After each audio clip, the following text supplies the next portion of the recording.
আসসালামু আলাইকুম। কেমন আছেন বন্ধুরা? আশা করি সবাই ভালো আছেন। পৃথিবীটা হচ্ছে দুদিনের জায়গা। এই দুদিনের জায়গায় কিন্তু সিরিয়াসলি থাকার জন্য মানুষ কিন্তু পৃথিবীতে আসলে মানুষের ভালো মন্দ কাজের উপর নির্ভর করে তার পরবর্তী জীবনে সে কিভাবে কাটাবে।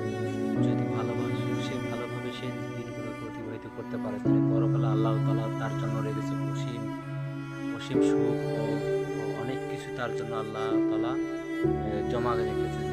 যেমন আপনারা ফুলটাকে বলি, যদি ফুলটা কিন্তু অনেক সুন্দর দেখেন, একসময় কিন্তু ফুলটাকে সবাই ভালোবাসছিল, দেখেন এখন ফুলগুলো ঝরে পড়ে যাচ্ছে পাতাগুলো। এটাই কিন্তু স্বাভাবিক।